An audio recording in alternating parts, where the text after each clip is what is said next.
Okay.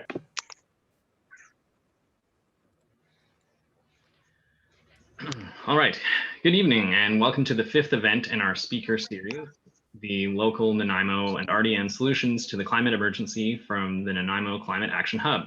Thanks for attending this meeting on a day like what the weather is looking like today. I know being inside is not necessarily the thing we all want to be doing right now. My name is Chris, and I'm a member of the Action Hub, the Nanaimo Climate Action Hub that I just mentioned, the organizing team, and I'll be the host for the evening. I want to mention we will be recording this event, so if you're not interested in being on camera in the recording, please turn off your camera now. Oh, that's where it says being recording. I already did it. Next, I'd like to acknowledge that this meeting is taking place on the traditional territories of this Nanaimo First Nation, and that's where I am specifically. There's a number of other First Nations that are in and around Nanaimo, including the Staminas and the Nanawas peoples. The aim of this evening's presentation is to learn about the current policies for building retrofits and emissions in Nanaimo and the RDN, and to share examples of the best practices that we can find in BC as well as elsewhere, hopefully, and the vision forward for the future. Our goal is to build our capacity to act and help support municipal officials in reducing our greenhouse gas emissions by building better buildings. You're more than welcome to ask questions during the presentation, but please put them in the chat, and after the presentation is finished, we'll have an opportunity to ask the speakers the questions that we've got in the chat, as well as questions that were submitted before the presentation. So by the form that we had got you all to fill out in order to attend. This is also a good time to remind you to please turn off your microphone, to mute yourself during the presentations, unless of course you're the ones presenting. If you've been finding the speaker series informative, or if this is the first one that you've attended and are interested in attending further speaker presentations, we have one coming up on Tuesday, June 15th at 7 p.m. called Protect Through Public Transit. And there'll be a registration link that will send out with the follow-up email from tonight's event. And it can also be found on our Facebook page, which you can find by looking at Nanaimo Climate Action Hub. So, moving forward, we're pleased to welcome our speakers for this evening. We've got the environmental planner for the city of Nanaimo, Rob Lawrence, and the climate change and resilience coordinator for the regional district of Nanaimo, Jessica Bouvier. And I will let them take it from here.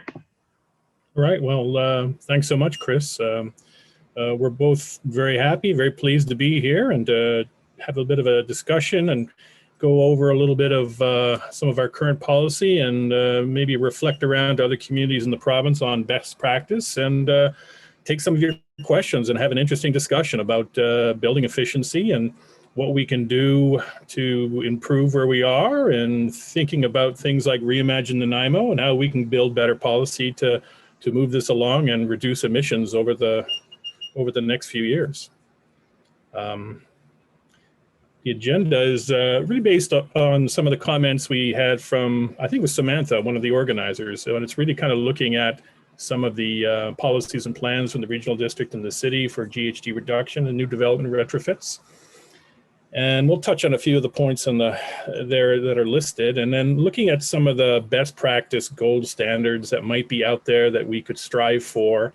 And I know there's a lot of questions about specific locations and cities around North America, and we'll try and answer what we can and cannot do based on our legislative framework, and have a bit of the, hopefully it'll be informative and what you were looking for. I should say we're going to do a little tag team, Jessica and I. I've got a couple of slides for an intro here, but then Jessica will take over, and we'll go a little bit of back and forth, just so you're aware. But I thought it was a good place to start is really kind of giving a bit of a background on the BC Energy Step Code first. It's a voluntary compliance path within the BC Building Code right now, although it's to become required beginning in 2022, and it's what they call a performance-based system. So instead of as typical in the building code, having very detailed prescriptive requirements that need to be followed. This takes a different tact and provides a bit more flexibility on how a builder or developer can construct and design a building, as long as it meets certain energy efficiency requirements, which are needed for the code to be followed. And Nanaimo has signed on to this, and maybe I'm getting a little ahead of myself, but I should remind everyone that, as I said, beginning in 2022, it is a required step that will be in the building code. And I think the importance of the step code right off the bat is just simplicity as much as anything. Over the years, there have been many different types of green building certification, LEED, Built Green, many other standards that have been out there. And local governments, various local governments have gone in different directions to try and follow these different requirements. And from the building perspective and the development perspective, it's been a very confusing process to try and work even within a regional district or an island or the island itself to follow all the different requirements and regulations. The province a number of years ago decided to phase out all the other requirements that local governments currently have and follow one system. So what the slide is here is this is basically showing the required steps that are going to be followed over the next few years between now and 2032. Net energy zero ready home that'll be required as part of the code. And basically, if you look on the right hand side here, it's telling you about how the energy efficiency increase or in requirements based on the 2018 building code and how that's going to progressively become more stringent as time goes by. I think I'll pass this over to Jessica at this point. Sure. I just wanted to touch on some of the considerations for acceleration of step code implementation, because it's representing a big change for some of the way we build buildings. And it's one of the big challenges is that the higher levels of step code do require some different methods and techniques from traditional building, and that requires upskill of building skills within the current industry. Some of the popular house designs that we currently use aren't going to be able to meet step 5. And there's also the sister issue of cultural changes and expectations for quality control within high performance buildings, as attention to detail is very important for maintaining appropriate air and vapor barriers. And right now it's a bit of a tricky situation because builders are so flat out that a lot of them don't have the spare time to train and learn for these new techniques, even if that free training is available to them. So these just sort of bring to light some of the issues we're looking at that we can all work on together. How do we help address these issues and help all of the stakeholders in this situation move forward? There's also some capacities with building inspection. This is going to cause a bit of additional work for building inspectors because the stuff they need to learn, it's new elements. They're going from a very prescriptive situation to something that is performance-based, and that's a bit of an adjustment. And there's a bit of difficulty getting new inspectors and for a number of retirements. So there's a bit of constraint in the building inspection industry. And then the last issue is the STEP code has no requirements around greenhouse gas emissions. So it's very much focused on energy reduction, but it doesn't really help us solve the issue of greenhouse gas emissions. Next slide, please. So this is a chart that shows greenhouse gas emissions of medium-sized single-family detached homes. And this is projected kilograms CO2 emitted per meter, or CO2 equivalent per meter squared per year under different heat methods. So electric heat pumps are the lowest emissions, but you can still see that even a step 1 home, which is the current building code energy efficiency requirements, the electric emissions are still lower than if you're at a step code 5 building. using natural gas. So the big wins are in natural gas fired homes, but the biggest win is having electric homes to begin with. So this is where step code can still result in pretty high emissions if you have increasing uptake of natural gas heating to start with. So it's a recognized problem. The Building Safety and Standards branch is working on this and trying to figure out how do we integrate greenhouse gas mitigation into the step code design. So coming up with potential options for local governments to have some sort of greenhouse gas target integrated into step code. But I think the timeline should be pretty soon, but I haven't heard any announcements on that. So there might be solutions coming our way, but I suspect they'll be voluntary. I don't think they're going to be integrated into Clean BC upgrades that Rob showed in that previous slide. So that's something to think about. Keeping on the radar is local government responses if that policy comes in. So that one of the ways that local governments are dealing with that greenhouse gas emission issue is implementing low carbon energy systems as a potential compliance option in their building codes.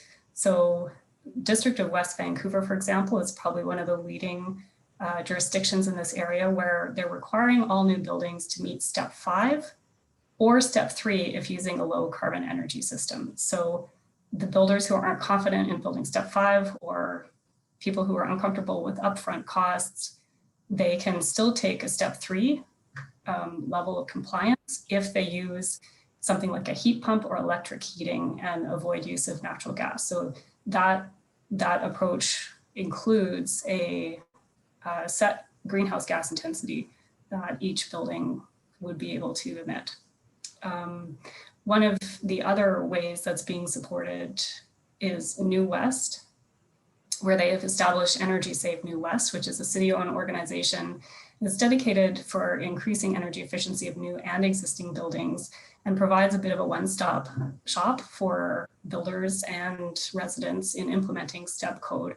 So they provide this whole system of support that local residents and builders can access to get training, get questions answered, all of that. So I thought that was a really neat response and a best practice. And City of Abbotsford has recently, if any of you are interested in sustainable building techniques, City of Abbotsford is sponsoring a BCIT to deliver a number of really informative building science focused webinars over the next summer months. I think it goes through to August, and they've got their green building professionals involved and design folks involved. So it's really, they're providing a web-based option for training in that area. So there's a lot of different approaches to trying to support.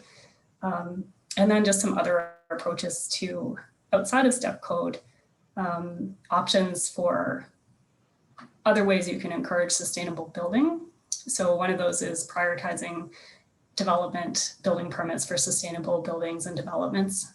You can use the triple bottom line approach and checklist for that, and basically introduce some policy that sustainable options go to the top of the pile and get priority in terms of processing, which can be a big incentive to developers.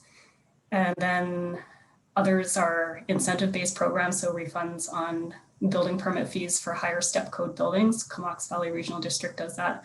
A lot of other places do that as well. There's a very wide variety of areas that have this type of incentive program in place, and BC Hydro did a lot of funding around that. And then there's also development permit areas for climate action, energy. You can do them for energy or water or emissions, and you can place specific requirements on exterior areas for buildings and developments like overhang for shade, rainwater collection, soil orientation, drought tolerant landscaping, etc. So there are a number of other different tools that can be used to tackle this problem too. And in my opinion, it's sort of there's never just one solution. So it's looking at what's the suite of solutions we can help move this forward on. So I'll hand it back to Rob and he can talk about City of Nanaimo policy. Sure, thanks, Jessica. So I thought it'd be good to do it a little bit of a drill down on a little bit of the history around how the city of Nanaimo adopted and implemented STEP code and what we learned along the way that kind of resonates with some of the points Jessica made earlier. We did develop a implementation strategy back in 2018. It kind of laid out a number of steps once we knew STEP code was adopted by the province and we could see that this was going to become a requirement at some point in the future. One of the things that was on that implementation strategy was setting up a required implementation of the STEP code in the city building bylaw. So this kind of gave us an opportunity to introduce the STEP code earlier than the required introduction in 2022, and to start getting awareness in the building community up there ahead of time. And then following that, we looked at some incentive opportunities, because there's always been discussion about obviously the cost of construction in relation to the requirements that are put on the development community. And it's not simply on energy efficiency. There's a wide range of expectations, of course, nowadays than before around a lot of different amenities. And so we felt at the time it was important to try and include some kind of an incentive opportunity as well. So in our zoning bylaw, there are points a developer can get for a project if they use or aspire to higher STEP code levels. Then they get additional density points, which can go toward obviously normally would for that particular zone. So it can be a good financial incentive if it's the right mix of what they can do on the site. It's never just one thing, of course. There's a lot of issues that need to be considered when making these choices, but it's something that's there and it's available to them if they want to take advantage of it. The other thing that main component of the implementation strategy was a rezoning policy, and then that was a more recent addition to our measures, and I think it took into account some of the concerns raised by Jessica earlier about the limitations of the STEP code around greenhouse gas reductions and what its limitations are around that. But maybe just to give you a quick overview before we get too far down that road, just so you can see when you're looking at the STEP code and the final target for 2032 for net energy ready, there's these 5 steps, and the first step is more of an introduction. It's following current building code standards, but doing either the energy modeling or the blower door test to do the compliance measure for that energy standard. And it's a way to introduce the STEP code, but also start to get the building industry up to speed with what the requirements are before the energy efficiency standards increase. And you can kind of see the steps there beyond that. So in our case, when we were introducing our building bylaw, it came into effect actually last year around April, and Part 3 and Part 9 were implemented at the same time. And just so you know, Part 3 and Part 9 are just referencing different types of buildings within the building code. Part 9 are typically like single family homes, smaller construction. Part 3 are much more complex buildings, apartments, condos, things that are maybe 4 stories high, 4-story higher. So it's just talking about the scale of the building when we look at that. Step 2 for the city, Part 9 came into effect and was required in January of this year, and Part 3 will come into force next year, and that's the required date anyways. And then Part 9, of course, will follow at the same time in January 2022. And that basically gets us in line with provincial requirements for 2022. So on top of that, and as I mentioned earlier, that we do have this density amenity bonusing incentive that we're targeting for higher steps for developers to take advantage of. So as far as a requirement, what we have in our building bylaw at this point, we're slightly ahead of the province, but we're going to be in sync by 2022 in this regard going forward, except for the fact that we will be including this incentive for step 4 and 5. Now, that all said, the rezoning policy took a different tact on this. So often there'll be properties with a zone that a developer sees an opportunity to change the zoning for to enhance their opportunity to build or densify in a particular site. And that can be advantageous to the city and the neighborhood, depending on the location. So the city can often entertain these things, but this particular zoning policy is changing the conversation a bit by now requiring that if there is a change in density or a change in use for a site as part of a development application, then a higher step in the step code needs to be followed, higher than the required step, and that's to be enforced by the end of this month. But as Jessica said, the limitation on the step code is around GHG emissions and how that's managed. And the city has obviously its climate emergency declaration. There's some very aggressive targets that are within that need to be met. And but an opportunity here that we saw was to create an opportunity for a choice that a developer could take. So by following a low carbon energy system requirement. And that's basically anything professionally operated or maintained that heats or cools a building that uses little to no carbon as an energy source. Obviously, electricity being one choice, but it doesn't discount things like solar or geothermal as options, or some other technology that might come up in the future. So this table just basically shows you the different paths that can be taken depending on whether or not you're a single family, part 9, or larger buildings as under the part 3 requirement.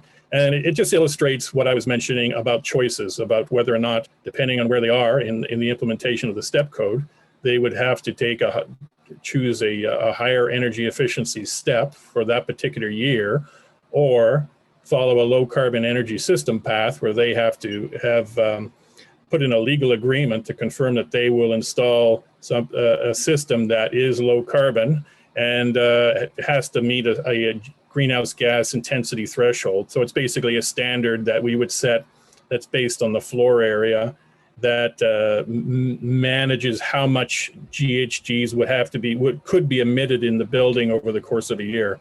And it's aggressively low, I can tell you that. So this changes the conversation, obviously, but it gives, again, the developer that choice and an opportunity to take another path that for them might be a financially viable or more viable than taking a higher energy efficiency step. But at the same time, I think it works in our favor by giving GHG emissions reduction and an option that may not have been there otherwise. And I think I'll pass it back to Jessica to speak about the RDN version here on the step code implementation.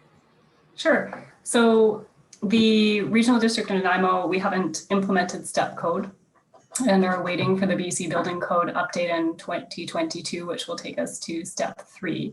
Our Climate Action Technical Advisory Committee may be recommending accelerating step code implementation to the board for consideration, which would, we only have jurisdiction over building in electoral areas, so it may apply to those areas, but that is still under consideration by CATAC. We do offer incentives for sustainable building construction since 2012, and that includes buildings that are very energy efficient. So high performance buildings can get incentives of between $5,000 and $1,000 for taking a high performance energy pathway route. And that's where we stand right now on the step code. Next slide. So I can move on to existing home retrofits.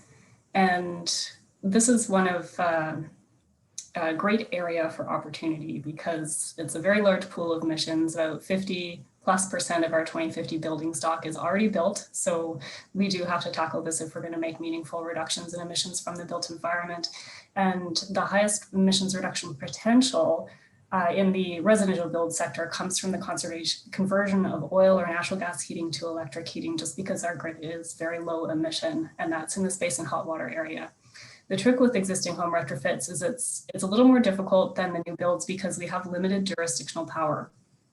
And we can't easily mandate renovations, neither the province nor the regional district or municipalities can have a lot of regulation in that area. The process can also be quite daunting for consumers, where they have these big financial outputs in many cases. If they're doing a deep energy retrofit, there's no sort of one-stop shop for a contractor.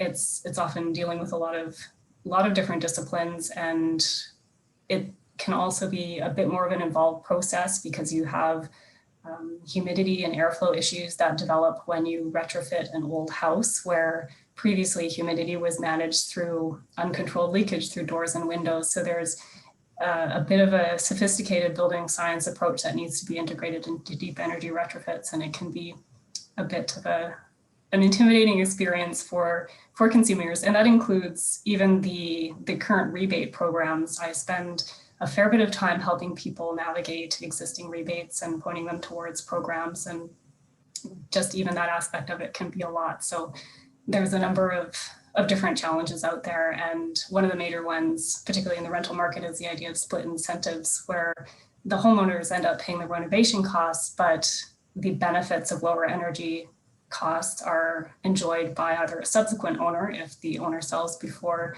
end of system life, or by the renter. So it can create a bit of a disincentive for renovation action in rental housing. And from a local government perspective, because it's not a regulated area, we are really dependent on convincing people to change. And that can be a lot of effort and cost in terms of incentive for sometimes less outcome. And the outreach really needs to be sophisticated to tap into some of the things that motivate that behavioral change and make people comfortable with making that investment in renovations. And just in reflection of that, there's some of the stats I was trying to find on a market impact of renovation projects, renovation rebate projects tend to be about a 5 to 11% market penetration over about a 10-year period. So that's a utility scale program. So it sort of reflects how challenging this can be. And that just means we need more people talking about this, more people focused on helping this happen. So having this conversation tonight and finding partners and helping move this forward is great. And then in terms of heat pumps, there's also a bit of concern from the industry over the capacity to meet demand that might be generated. And that has impacts for the quality of installation, because it's very important in terms of system longevity and operation and consumer experience that quality is done well. Want to take this one, Rob? Oh, actually, no. Yeah, that's okay. It's a combo thing. Yeah. There's a lot of opportunity. There's a lot of rebates that are available between the RDN and the city, and this slide just kind of highlights some of the examples that are out there. But as Jessica says, I think there's some concern around delivery and uptake by just people being aware of these programs, and having a process that's relatively easy to work through from start to finish. And that's something we are looking into and exploring and seeing what we can do to improve that. But that said, there are rebates available through the RDN, through the city. But on some particular sites I want to draw to your attention, for example, Better Homes BC, and the new Canada Greener Homes grant that's available through the NRCan website. So I definitely feel it's an opportunity to explore a little bit and see what funding opportunities are out there. There's certainly much more than there was a year ago, and I suspect there'll be even more opportunities going forward. So it's certainly a good time to think about renovations and to get the word out about that. Jessica, did you have anything else you wanted to add? No, just a second that there has never been a better time to do renovations than now in terms of rebates and incentives available. It's really quite amazing. And I think that the local government, our role and maybe your role is helping get that word out about people who've been sort of thinking about this. Now is the time to do it, because there really are good incentives out there. This slide is just illustrating an example of one program in particular. So on the Better Homes BC site, which is co-managed by the province, BC Hydro, Fortis, there is a whole number of different types of incentives that each of these entities kind of manage on this website. And it's all kind of broken down by community, so you can actually see the opportunities based on where you are, whether it's the regional district or Nanaimo or in the city. And many communities, and Nanaimo being one of them, are also offering a top-up program. So in addition to all the rebates that are available, you can actually get additional money for specific kinds of retrofits or upgrades. And they're kind of listed here on the table. And just some comparisons on what the top-ups are available in other communities around the province for those that are interested. But definitely heat pumps, electrical services upgrades to install heat pumps, electric heat pump water heaters, contractor incentives, which may or may not be a useful kind of useful thing to have to encourage the promotion of marketing through the building and contractor community, and obviously some rebates for EnerGuide home energy assessments. And that's ones the city and the regional district have had in place for a number of years, but again, the province is adding money on top of that. And I think that's a key component to all this, is making sure an EnerGuide home assessment is done before any kind of retrofits are done, just to give you guidance and with the best knowledge available about what the choices are and what makes the most sense for your home as a system to make improvements to improve energy efficiency. And then to have that follow-up assessment so that you can get credit for the funding that's available out there. Yeah, if I can just jump in, our incentive program is, unfortunately, it wasn't easy able to integrate with the Clean BC, but we do offer incentives as well. We're just not in that table. So I just wanted to clarify that. I think this is you, Jessica, filling the gap. Sure. Right. So because there is the provincial government, the federal government, they have very large pools of money to work with in general for this type of program delivery. And we have a lot less money available to us to fund things like incentive. We do have some, but the scale is just entirely different. And we have also just lost one of the funding programs that commonly funds rebates put on by municipalities, and that's the CARIP, or Climate Action Revenue Incentive Program. So the province used to give us back all of the money we paid in carbon tax through our corporate operations. We used to get that back as a grant if we complied with certain requirements, and they've canceled that program. So we've lost, we may see disappearance of some rebates, not in the regional district, but in other areas, because they were sometimes funded through that funding stream. So we might see some change in municipal offerings over the next while. And then just the other observation I had is because there is this giant pool of money currently available from provincial and federal organizations, what I've observed is some of the best ways local government can assist residents in the situation is by providing those dedicated support programs to help them connect with these great resources out there. So examples back to City of New West, where they have Energy Save New West, which does that role. And Capital Regional District has started the Bring It Home for Climate program. They do virtual home energy assessments, topic-specific webinars like heat pump ownership. And again, it's focused on addressing those gaps in the existing provincial system, how complex it is.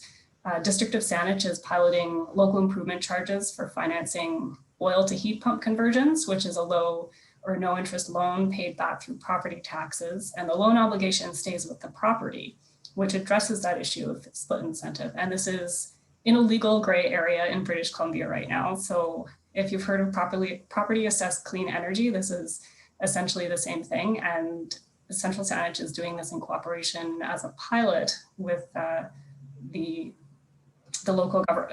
provincial government, sort of giving them the okay on that. But the province right now is, I believe, looking at potential options for the property assessed clean energy approach, and I don't know if they have a timing for decisions on that, but they had it in, I believe, the fall mandates that would be included as part of what they'd be looking at. And then on a different scale, City of Edmonton has a very massive program that they just implemented for building energy efficiency with significant federal funding. And that's the Change Homes for Climate program. And they have extensive rebate, but also have a whole emphasis on building energy efficiency benchmarking. So basically mandating EnerGuide reports, and they have a lot of EnerGuide reports that you can access by mapping systems, and also support that incentive program with outreach and other supports for residents. But there are special situations that they're kind of compensating for a lack of existing provincial programs. So I think they were able to access a very significant pool of funds because of that.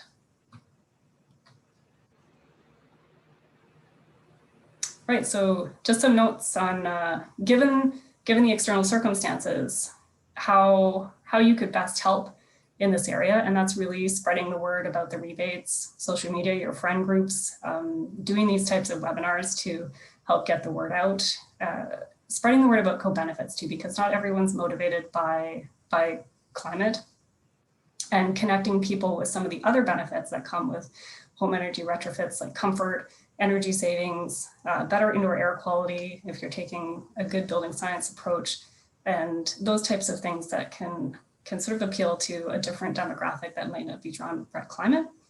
And then creating this peer support to help people feel more comfortable with the renovation process, and sharing tips and experiences and references on contractors.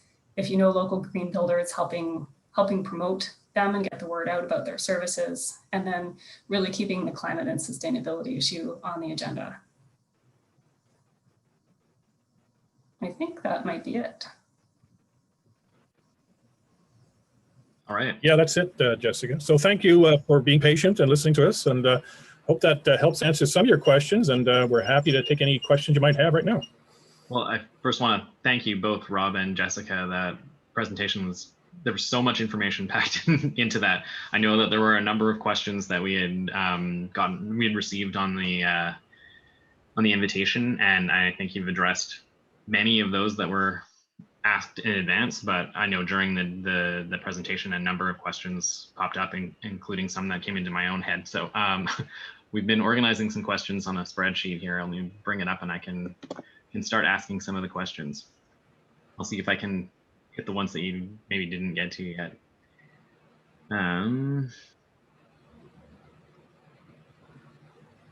So I mean, many of the ones that I'm seeing were addressed, as far as I can tell, in your presentation, about low interest loans. I know you talked about the PACE program and how that there's the SANICH test.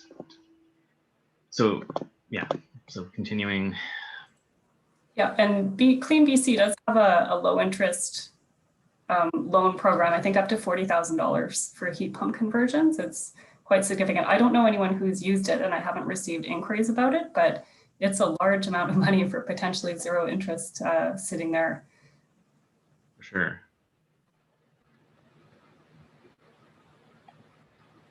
So I'm just going to start asking some of these questions. And is the city or the RDN legally able to incentivize heat pumps or disincentivize natural gas in new developments? What I can say is the Local Government Act and the Community Charter doesn't give us specific outright rights to restrict energy use for developments, but we can use incentives, and we can use programs like the example I pointed to in our rezoning policy, where we give choice, basically. So as part of a rezoning, which is an optional program, to be honest, it's not a requirement, but it's a choice a developer can make. They can take a higher step or follow a more intense energy or GHG reduction path to comply with the policy. So it's things like that. We can make some progress on that. So I think there was a few people that asked the question in the chat, is the low carbon energy, like the LCES, is that actually implemented in Nanaimo? I know there was discussion about it. You mentioned it in the presentation, but it wasn't. Yeah, it was passed in March, and it comes into force at the end of June. at the end. And the only reason there was a delay was just to get the word out to the development community that the expectations are changing. So. Excellent. So then further to that, is there any way to prevent like the occupant who ends up owning the home from then also installing a not a low carbon heat source? Yeah, this is primarily, of course, new construction. So there's a lot of requirements through the building process that need to be followed. So, and there would be legal covenants or agreements that need to be in place about exactly what a low carbon energy system is and how that gets inspected and passed as far as through the building permit process. So at the end of the day, though, the intention is that it's a system that needs to comply with the greenhouse gas intensity requirements that we have in the council policy for the rezoning. And like I said, it's a fairly aggressive number. So it's a matter of just working the numbers from the developer's perspective to decide if this is the better choice or to go to the higher step code requirement to make their project happen. All right. So then I know you said it's difficult for the city charter to legally basically prevent natural gas being included. But can we introduce fees for gas retrofits at the city level, or increase the fee for, or impose a fee for using gas in the city? Basically add an extra tax to disincentivize it. Yeah, no, not to my knowledge. But let me underscore this, because I think there's a lot of local governments and a lot of councils around the province that understand these concerns and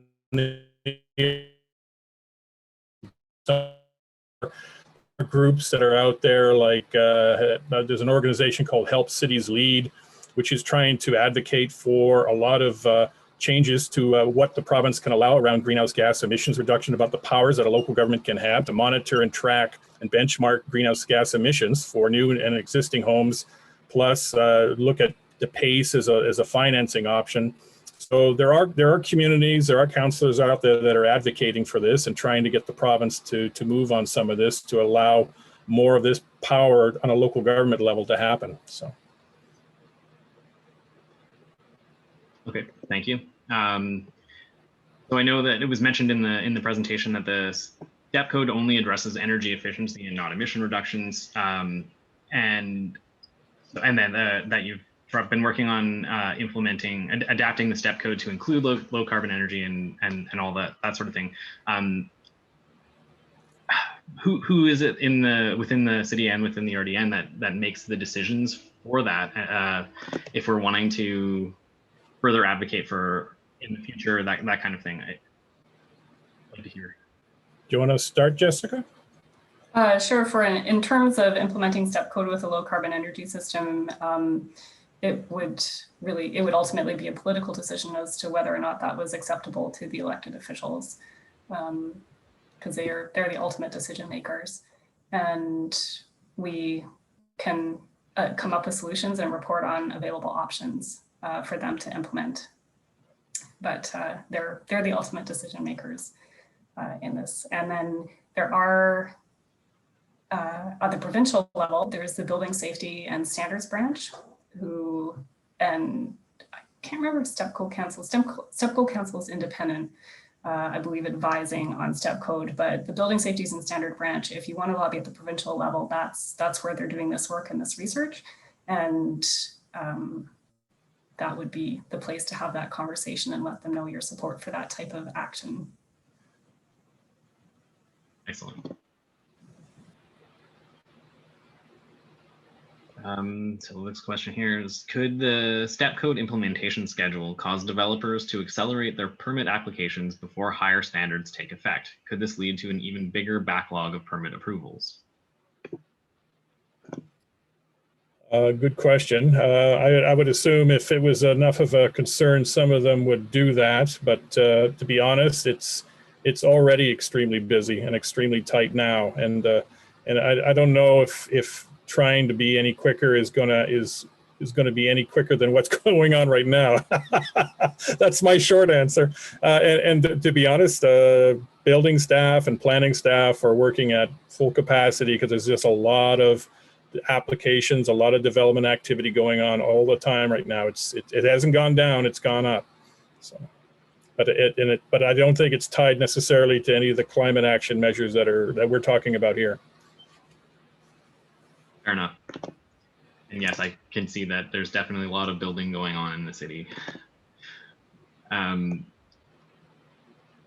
So moving on, does the city or the RDN know how many homes use gas, oil, or wood heating in their homes? And further to that, if they all converted to heat pumps and electric heat, how could that impact electricity demands? And do we have enough electricity currently to meet that increased demand? I can answer from the regional district perspective is that we don't have an accounting of how many homes use different types of heating systems. We do have access to NRCan data that does provide us an indication of the greenhouse gas emissions and energy quantities used for residential applications in the area, but that's about it at the moment. I would love an inventory of homes that use this because it would really help me figure things out. And then we would also be able to really do some priority outreach to where we know oil heating is in place or gas. So generating that information would involve a very significant deep dive into building records, I believe, because I think the heating system is listed in files for each application, but that's going back into data from the 40s, 50s, 60s, or whenever building permitting started. So it would be tough to get, but there are also companies out there who do provide, they can try to model that based on building age and trends of what types of buildings would have gotten those heating systems. So there are some ways around it. They just tend to cost a bit of money. And we could probably potentially do some survey work to try to find that out, but it's a complex thing because those records weren't kept over the long term in a way where the data is easily extractable. I mean, and I would say the city's in the same position. We have high-level data from fuel and energy use, but nothing specific to buildings other than what we've already collected through the short period we've had the EnerGuide assessments and that kind of data we've collected as we've been getting those homeowners that have been taking advantage of that. And but some of the information is proprietary too. So how many oil tanks and how many people use oil heating, some of that information is actually restricted by the companies. It's not necessarily shared easily. So that's another reason why we can't quite get detailed information. But as Jessica said, I think modeling and trying to kind of work on a larger scale, maybe using NRCan data or something, we can get a general idea based on the house, the age of the house and the type of home, and then just kind of work from there. And then over time, build more detailed information as we go forward. And when you switch over to a heat pump, I mean, I don't think there's a permit application required, so you wouldn't necessarily know aside from applying for a rebate, I guess, if it was a retrofit, right? Yeah, I'm not sure on the permit front, but it's something that can be hard to track, and we would, unless you're part of a top-up program, it can be difficult getting conversion information from the BC Hydro program or the Clean BC, sorry, to figure out if many retrofits happened in your area as well. So we are hoping to get some of that data from them so we can find out what the impact of the program and what the trends are in the local area. In the city, we used to require a permit for heat pumps because there were when the technology first came online, it was a relatively noisy machine, and there was a lot of concern about the noise pollution. So it was important to try and locate the heat pumps in the rear of the home, but that requirement's been discontinued, and we're not so restrictive on where a heat pump's located now, just because the technology is so much better now. And then I might be able to answer a bit of the electrical side of it. it's not an immediate change. So yeah, there's an change that has to happen in infrastructure, but it works the same way as with electric car conversion. If everybody switched to an electric car immediately overnight, it would overrun the electrical grid. But as it goes slowly, we actually have a lot of capacity for electrical, and small upgrades do have to be made over time. So moving on to further questions. Somebody says they find it disappointing that the incentives in Nanaimo, while better than nothing, are quite small compared to upfront costs for the heat pump system for a family home. And of course, you mentioned that in your presentation as well. I heard, Jessica, that even some of those incentives are going to be further removed, unfortunately. Yeah, and I just wanted to clarify that's not necessarily in our area. I don't know where City of Nanaimo funding comes from their incentives. Ours is funding out of a different budget. So I don't believe the funding locally will change, but I know for that some other municipalities on the island and in BC use that funding stream to support rebates. So some other local governments will unfortunately be scrambling to figure out how to fund their programs. Yeah, the city rebates will continue. That's not tied to CAREP funding. But I should underscore, compared to other communities for a specific rebate, yes, we may not be as aggressive as maybe the Lower Mainland or other places for certain rebates, but we need to think about all the other stacking opportunities where you're looking at rebates from hydro and the province and the federal government on top of that. It doesn't exclude taking advantage of those, so you can actually significantly save just by, well, doing a little bit of homework and research and using these websites and finding the opportunities for, say, changing out your home heating system to a heat pump, and looking at all the options from the federal, the province, and the local government and what they can offer.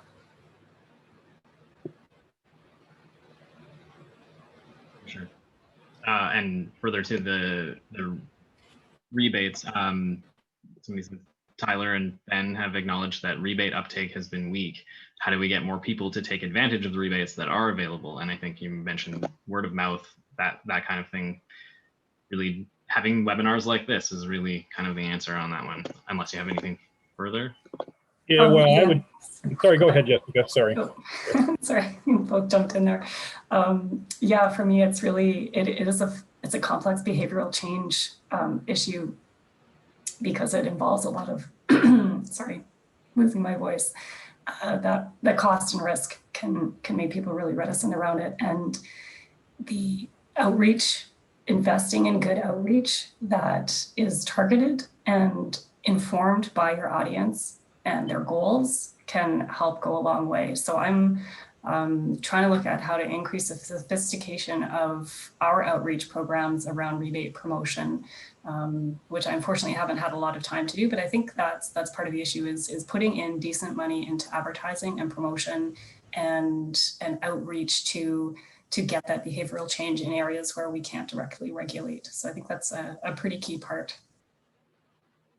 I think I would add, for some, not everyone, but for some, filling out forms and going online can be intimidating, very intimidating. If you're not used to doing that or not used to working with local government and the bureaucracy, and so having someone who can be an advocate or to work with you to work through the process, I think is a big advantage. And maybe communities like Central Saanich and elsewhere in the province that have these teams that are out there working with homeowners and going through the process with them might be the way to go to help kind of get around those bottlenecks and that intimidation that some people might feel, or the simple fact that they're just not aware of the program, which is most likely. And they can be kind of an out there advocate out there promoting the program, but also helping make it a smooth process for anyone who wants to take advantage of it. And as you can see, there's such a wide range of rebates that are out there. It can be intimidating and confusing. Yeah, and I just wanted to mention that the Clean BC program comes with energy coach staff. So that's something you can also talk about, is that they do have an energy coach hotline where they've hired the people exclusively to help people negotiate the Clean BC rebate program. So that's what I always recommend people who call me for assistance to do. I explain our RDN options. recommend that they go for a home energy assessment first and then get in touch with a Clean BC energy coach, because they will help people navigate that rebate program, and they're neutral third parties designed specifically to fulfill that role. So it's a good reference to point people towards too. That sounds like some great ideas. I'm recognizing that it's getting closer and closer to 8 o'clock, and I haven't asked you guys in advance if you're available really past that. So maybe would you be, if you're not able to keep going with questions, would we be able to send you the questions that are remaining and see if you have any comments further for that when we send out the follow-up email after this? Sure, of course. Yeah. We can help answer the questions if you send them ahead. Sure. Awesome. For me, I can stay around a little bit after 8. I'm not in a rush going anywhere. So, if that's helpful. Yeah, other people. Yeah, sorry. All right. Well, at this point, I'll continue asking a few more questions. And as Sam said, we'll include the resources that you guys have talked about in our follow-up email as well. So this question, I'm not sure if it was in advance of the meeting or not, but they were talking about how Austin, Texas is creating resilience hubs where they have community centers and churches with electricity, Wi-Fi, walkie-talkies and stuff to serve the neighborhoods if there's a power disruption or other emergency situation. Is there an idea like that is or could be adopted here? And I'm not sure if it's completely related to heat pumps and building retrofits and that sort of thing, but it's sort of, but it's a great opportunity to kind of speak to the climate resilience strategy that the city did complete last year. I'd have to say, though, it's a higher level document than what you're speaking about here, but talking about creating those kind of resilience hubs is in that document. Emergency management coordinator for the city and the equivalent in the regional district who would help kind of implement that and identify specific locations, whether that's a recreation center or a church or whatever, depending on the scale, and making sure that those kinds of facilities are there and that the public know about them. Sure, I'll have to take a look at that one myself. Yeah. So I guess my short answer is yes. There is a document, there's direction, and it's being coordinated through the emergency management coordinator. But yeah, that's about it for me. Excellent. And I don't know if the RDN is working on a similar sort of project, or if that's more the city, since the population is kind of larger anyway. Yeah, we're working on different adaptation things, but our emergency services department may have plans like that in place. I'm not aware of them if they do, but I can check with them and find out if they have anything planned in that area. All right, thank you. Do you know if there are incentive programs for solar panels? I can speak to that. I believe the regional district of Nanaimo is the only municipality that offers incentives for solar panels in BC. So we have a $250 incentive for installing solar panels for homes within electoral areas only. So it's just the way the funding works. We can only provide the funding to homes in electoral areas, but we do have that rebate. But I'm fairly sure it's the only one. I do want to point out that the province does provide PST exemptions on solar equipment. So technically they are providing $1,000+ dollar incentive. It's not always apparent, but they do support that through that financial mechanism. All right. That's interesting. I hadn't realized we would be the only one either. Is any consideration given to the amount of garbage and waste created by retrofits and upgrades for the heating system? Yeah, it's a very timely topic. I know the province is looking at the issue of embodied carbon and looking at how the waste stream through development is being addressed or could be addressed provincially, but also on a local government level. I'd have to say, though, we're at early days about developing any policy or any kind of programs around that. But as far as I'm aware, it's acknowledged, but it's being looked into. Unless on the regional district scale, there's an initiative, Jessica, that you could speak to. Not particularly, but I think there's a lot more focus on embodied emissions, and certainly the waste stream is very, very concerning, because you don't want to be inadvertently increasing emissions while you're trying to tackle your emissions. So taking that life cycle approach is very important, but the tools are not always available to really figure out best options in that case. But it's a fantastic question, because it does have a lot of implications for emissions from landfill, for wasted resources, all of that stuff. So it's an excellent question, and one that people are certainly interested in and working on, but early days yet. I would definitely look at the city of Vancouver. They're probably the furthest along, but of course, they legislatively, they have the power to go down this road more than other local governments in BC. For sure, because they've got their community charter. Vancouver Charter, yeah, Vancouver Charter. Yeah. So I think there's sort of two more questions that I can see on my sheet here. Given that the step code is a performance-based, how is the development's performance verified? Are developers given credit, and are developers given credits for higher step codes before they have finished the building?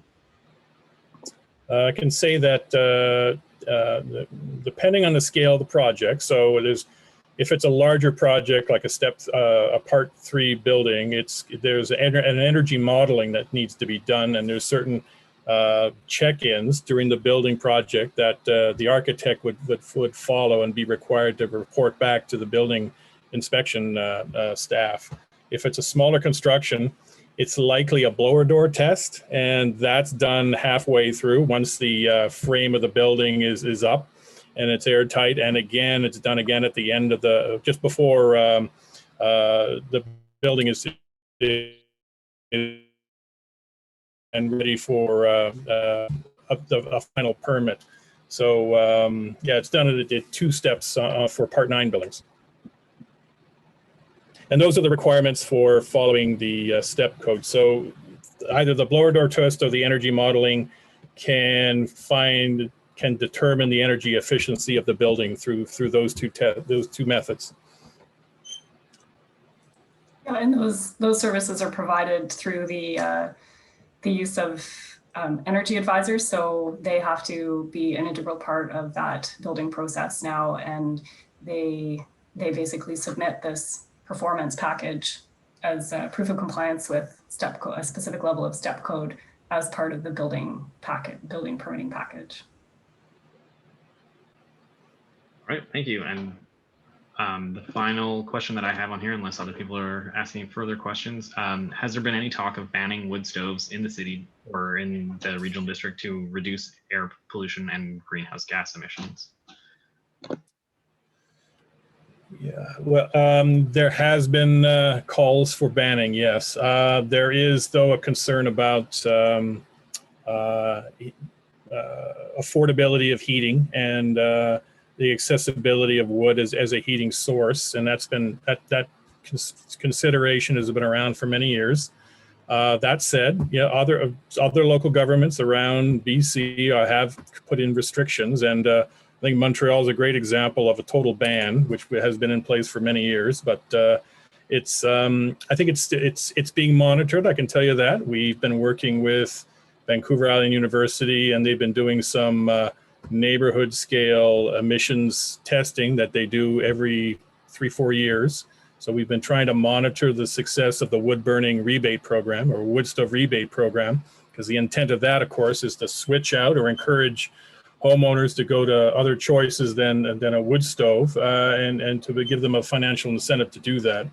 And I'd have to say, in our last review, we did see improvements in air quality in certain areas of the city, and so it's shown some success for the rebate program. But I would say, obviously, the best choice is probably to move on from wood stoves altogether. But we haven't come to that point yet. Yeah, I think that accurately reflects the situation in the RDN as well. There is some lot of history wrapped up in wood stove use and identity and issues that can make it a sticky situation. But there's also fundamental health issues for areas that are affected by wood smoke. It only takes one bad wood stove or person who doesn't really know how to use it to affect a whole neighborhood with a serious pollutant. So it is something of concern, but it's a bit of a politically fraught issue. And I haven't heard anything particularly about requests to ban wood stoves lately. We do get complaints about wood stove smoke from neighbors, which is certainly a common thing I get at certain times of year, but I haven't heard a call.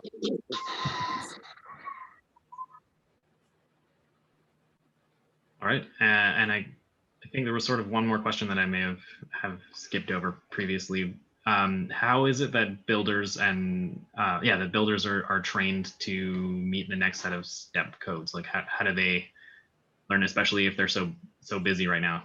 I know that the city of, I just mentioned the city of Abbotsford and their system for teaching people through BCIT, but yeah. Yeah, that's a great question. It's in ultimate onus is on the builders to get serious about upskilling, but that's their professional discretion to do that. I know that Canadian Home Builders, Vancouver Island Home Builders have been offering education courses and seminars around this. Before I joined the RDN, Rob, I think you can speak to this, that there were some seminars sponsored by RDN and Nanaimo, education around techniques in high performance home building.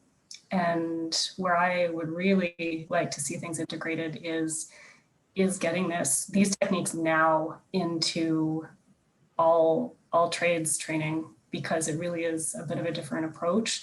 And the more people you get on board with that, so I'd love to work with Vancouver Island University and see what's the curriculum they're working with now. Can we sort of accelerate implementation of some of this knowledge so we're getting people as they enter the industry already thinking in these ways, and it becomes just the new standard way of doing and standard expectation within the profession. They don't see it as this sort of extra thing that, oh, now I have to learn how to do this and I am so busy, so on. So I think that's a place I'd really like to focus some effort.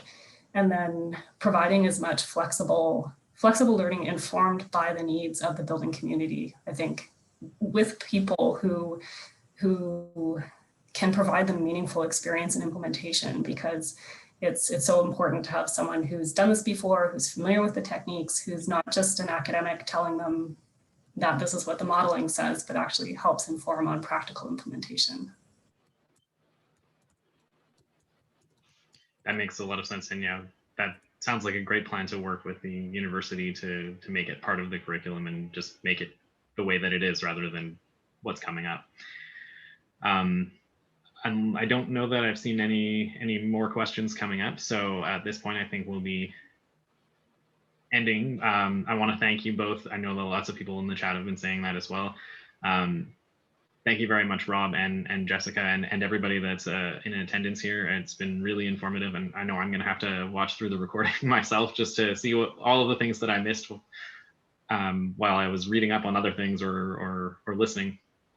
So once again, thank you, and we'll send up a follow-up email with the link to the recording plus the information for the future of the speaker series. All right, thanks. Yeah, thanks all very much for this opportunity. It's always really a nice opportunity to have these conversations, so thank you. Yeah, thank you. Really appreciate the time. Yeah. Have a good night. Good night.